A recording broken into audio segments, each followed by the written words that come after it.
e Fierit ka dënuar vrasësit e Grej Bihuçit, 20 vjeçari që humbi jetën në mars të vitit 2023 pas një sherri në Fika.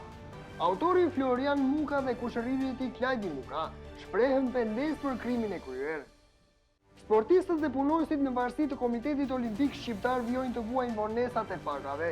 Një mësues ka treguar se ka një vit që nuk e merr rrogën e tij dhe askush nuk i jep shpjegime. Presidenti Donald Trump ka shpallur një arpushim të plot mes Iranit dhe Izraelit në një kohë kur konflikti mes dy vendeve ka hyrë në javën e tretë. Zonja dhe zotërinj, përshëndetje dhe mirë se keni ardhur në edicionin informativ këtu në TV-Dheu. 2 vite pas ngjarjes tragjike në qendër të Fierit ku viktim mbeti 20 vjeçari Grej Bihuçi, gjykata ka dënuar me 12 vite burg Florian Mukën si autor të ngjarjes dhe 1 vit burg kushëririn e tij Klajdi Muka, të akuzuar për mos kallëzim krimi. 2 të pandeurit shfaqën shenja pendese në sallën e gjyqit dhe kërkuar falje për veprimin e rënd. Gjykata e Fierit dënon me 12 vite burg Florian Mukën për vrasjen e Grej Bihuçit, ndërsa i mituri Klajdi Muka lirohet pas 1 viti arresti shtëpiak për mos kallëzim krimi. Gjykata e Fierit ka shpallur vendimin për ngjarjen e rënd të ndodhur më 11 mars 2023, ku 20 vjeçari Grej Bihuçi humbi jetën pas një përplasje që nisi në rrjetet sociale dhe përfundoi tragjikisht në qendër të qytetit. Autori i vrasjes Florian Muka është dënuar me 12 vite burg, ndonse prokuroria kërkoi 25. Vendimi u ndikua nga pranimi i krimit dhe kërkimi faljes nga ana e të pandehurit. Ndërkohë kushëriri i tij Klajdi Muka, i cili në atë kohë ishte i mitur dhe ndodhej në vendin e ngjarjes, u dënua me 1 vit burg për mos kallëzim krimi. Ai nuk kishte ndërhyrë dhe nuk kishte denoncuar ngjarjen. Pasi e kishte shlyer këtë dënim në formën e arrestit shtëpiak, Klajdi u la i lirë. Seanca gjyqësore u zhvillua në kushte të rrepta sigurie. Trupi gjykues përbëhej nga kryesuesi Genci Busho dhe anëtarët Vladimir Ciapi e Elira Hroni. Të dy të pandehurit shfaqën pendes të thellë gjatë procesit dhe kërkuan falje për ngjarjen që tronditi opinionin publik. Ngjarja u regjistrua në zemër të Fierit, ku Floriani në moshën 19 vjeçare goditi me thik Grain, i cili më vonë dëroi jetë nga plagët e marra. Sherrri që nisi në rrjetet sociale degradoi me dhunë fizike. Gjatë përplasjes, edhe shoku i viktimës Oltis Serianaj, 20 vjeç, mbeti plagosur teksa përpiqej të ndërhynte.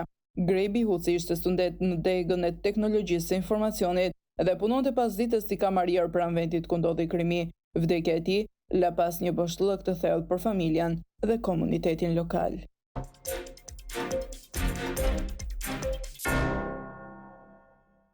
Banorët e fshatit Laknas kanë denoncuar një rast të cilin e konsiderojnë si masakër mjedisore, për shkak se në krah të rrugës shumë pranë vendit ku po ndërtohet një shkollë e mesme, një kompani e panjohur ka hedhur mijëra ton gur.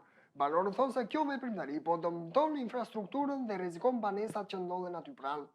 Banorët e fshatit Laknas kanë ngritur alarmin për atë që e cilësojnë si një masakër urbane, duke denoncuar rastin për redaksisë së Joqë Albania.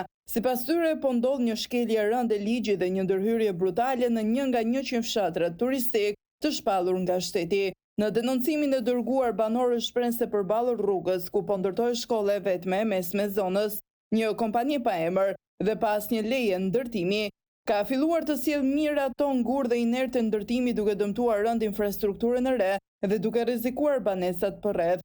Sipas qytetarëve, koeficienti i ndërtimit në këtë zonë është jo më shumë se 0.04%, ndërkohë që ndërtimi që po kryhet zë 100% të sipërfaqes të një toke që sipas tyre është tokë bujqësore, ardh dhe jo truall, dhe mbi të gjitha nuk ekziston asnjë leje ndërtimi. Ata theksojnë gjithashtu se në vendin ku po kryhet aktiviteti ndërtimor nuk ndodhet asnjë tabelë informuese çka e bën situatën edhe më të dyshimt dhe të paqartë për banorët. Në mesazhin e tyre, banorët shprehin dyshime të forta se kjo situatë po ndodh me dieni ose përfshirjen e kryetarit të bashkisë Kamës Rakip Suli dhe shefes së Inuku Dallëndy Shebici, të cilët sipas tyre kanë qëndruar në heshtje pavarësisht denoncimeve të vazhdueshme nga komuniteti. Problemi i pagesave të prapametur avion që të jetë prezente sportistët dhe personeli në varësi të Komitetit Olimpik Shqiptar. Një mësues ka treguar për redaksin tonë se prej 1 viti ka marrë vetëm 2 paga dhe gjithçka tjetër është ndërprer pa asnjë shpjegim. Prej më shumë se 1 viti, sportistët që përfaqësojnë ekipet në varësi të Komunitetit Olimpik Kombëtar Shqiptar nuk kanë marrë pagat e tyre.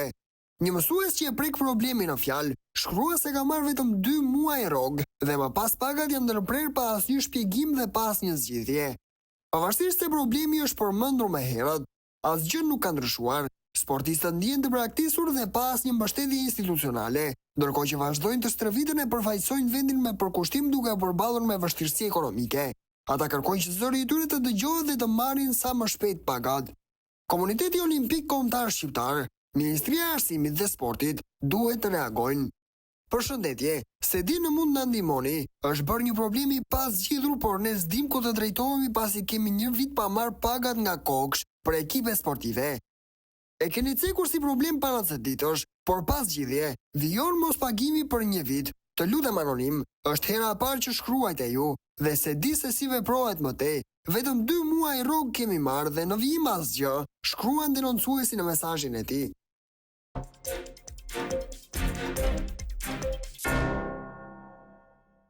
Një ngjarje tragjike ka ndodhur muajin e kaluar në Turqi ku një punëtor 49 vjeçar i Çalik Group është dënuar për vdekje nga rojet e kompanisë në pronësi të Ahmet Çalik, pronari të Bankës Kombëtare Tregtare në Shqipëri.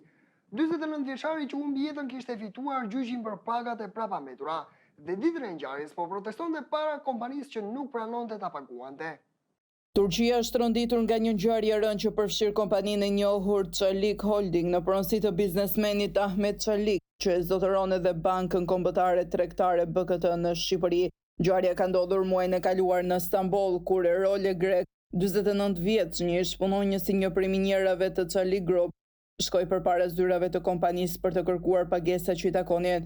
Sipas raportimeve, ai kishte fituar gjyqin për të marrë pagat e prapambetura, por kompania kishte refuzuar të zbatojë vendimin.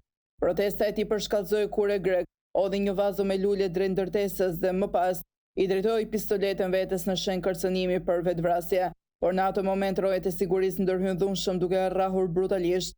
Grek u dërgua në spital në gjendje të rëndë dhe fatkeqësisht ndërroi jetë. Fillimisht, Çalik Holding mohoi çdo përgjegjësi për rrahjen fatale, por më pas vajza e viktimës publikoi pamjet filmike ku duken truprohet duke goditur babain e saj. U bëj thirrje të gjithë atyre që kanë ndërgjegje mos lejoni që të harrohesh, shkroi ajo në rrjetet sociale, duke shpërndar videon tronditëse që ndezi reagime të forta. Ngjarja ka shkaktuar protesta të shumta nga kolegët e Grek, të cilët janë mbledhur në mënyrë masive para zyrave të Çalik. Ata kanë akuzuar drejt për drejt Ahmet Çalik si përgjegjësin kryesor për ngjarjen tragjike. Ahmet Çalik, edhe sa të tjerë nga ne duhet të vdesin që të na japësh të drejtat tona, thërisnin në kor punonjësit. Grupi Çalik, që zotëron biznese të shumta në rajon, përfshir edhe bankën më të madhe në Shqipëri BKT, ndodhet aktualisht në presion të lartë publik dhe ligjor, ndërsa hetimet mbi vdekjen e Grek po vazhdojnë. Presidenti i Amerikës Donald Trump ka publikuar një deklaratë ku pretendon se Irani dhe Izraeli kanë rënë dakord për një armpushim të plotë dhe të përgjithshëm. Sipas tij, gjatë armpushimit, pala tjetër duhet të qëndrojë paqësore dhe respektuese. Një deklaratë befasuese është publikuar nga presidenti amerikan Donald Trump në rrjetin e tij social ku pretendon se Izraeli dhe Irani kanë rënë dakord për një armpushim të plotë dhe të përgjithshëm, i cili do të hyjë në fuqi pas përfundimit të misioneve të fundit në terren brenda rreth 6 orësh. Sipas Trump, fillimisht do të jetë Irani që do ndalojë zjarrin për 12 orë, pasuar nga Izraeli, ndërsa në përfundim të 24 orëve ashtu quajtura lufta 12 ditore do të konsiderohet zyrtarisht e përfunduar. Dua të përgëzoj të dy vendet, Izraelin dhe Iranin, për qëndrueshmërinë, guximin dhe inteligjencën për t'i dhënë fund kësaj lufte, e cila mund të kishte zgjatur për vite dhe të kishte shkatëruar të gjithë lindjen e mesme, shkruan Trump në deklaratën e tij. Ai thon se gjatë secilit armpushim pala tjetër do të qëndrojë paqësore dhe respektuese, dhe nëse gjithçka shkon sipas planit, bota do të përshëndes zyrtarisht përfundimin e konfliktit. Megjithatë, deri në këtë moment nuk ka ende një konfirmim zyrtar nga qeveria izraelite apo jo iraniane, as nga ndonjë institucion ndërkombëtar si OKB apo SHBA. Disa media prestigjioze kanë raportuar mbi postimin e Trump, por duke theksuar se situata në terren mbetet e tensionuar dhe me zhvillime të papritura.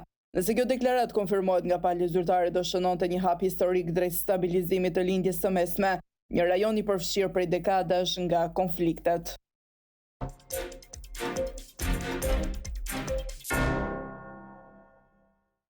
Në një kohë kur shumë konflikte ushtarake po zhvillohen në vende të ndryshme të botës dhe frika për një luftë bërthamore është prezente, ngrihet pyetja se si mund të shpëtojmë nga një bombë bërthamore. Kjo është thuajse e pamundur, por kronika në vijim do t'ju njohë me pasojat që vijnë nga kjo armë e shkatrimit në masë. Në zemër të një shpërthimi bërthamor, trupi njeriut nuk digjet, ai zhduket, Kockat kthehen në pluhur, ajri bëhet armë. Nëse i mjaftueshëm afër, nuk ke kohë të përtasësh, nuk vrapon, thjesht të zhdukesh. Kjo nuk është egzagerim, është frikë. Në një modelim të fundit nga ASAP Sciences, studiuesit analizua se çfarë do të ndodhte nëse një bombë bërthamore me fuqi prej 1 megaton, rreth 80 herë më e fuqishme se ajo e Hiroshimës, do të shpërthente. Dhe u përpoqën të përgjigjeshin një pyetje që askush nuk dëshiron ta bëjë: sa larg duhet jesh për të mbijetuar? Në pikën 0, temperatura mund të arrijë deri në 100 milion gradë Celsius, më shumë se në bërthamën e diellit. Çdo kush aty pranë do shndrohej menjëherë në karbon, por edhe shumë më larg se epiqendra. Pasojat jashtëkatruese, djegja e shkallës së tretë, ku lëkura fluskon dhe nervat shkatrohen, mund të prekin këdo brenda një rrezeje prej 8 kilometrash. Djegja e shkallës së parë mund të ndodhë deri në 11 kilometër larg, në varësi të motit dhe veshjes. Si ti mbijetosh një shpërthim i bërthamor? Drita udhton më shpejt se nxehtësia. Në një ditë të kthjellët, njerëzit deri në 20 kilometër larg mund të përjetojnë verbim të menjëhershëm nga ndryshimi i shpërthimit. Natën kjo distancë shkon deri në 85 kilometër, për shkak të hapjes së babzave. S'është nevoja të shohësh shpërthimin për të ndier pasojat. As vala godit se nuk është më e butë. Brenda një rrezeje prej 6 kilometrash, shpejtësia e erës mund të kalojë mbi 255 km në orë, e mjaftueshme për të rrëzuar ndërtesat dhe për të fluturuar njerëzit tutje.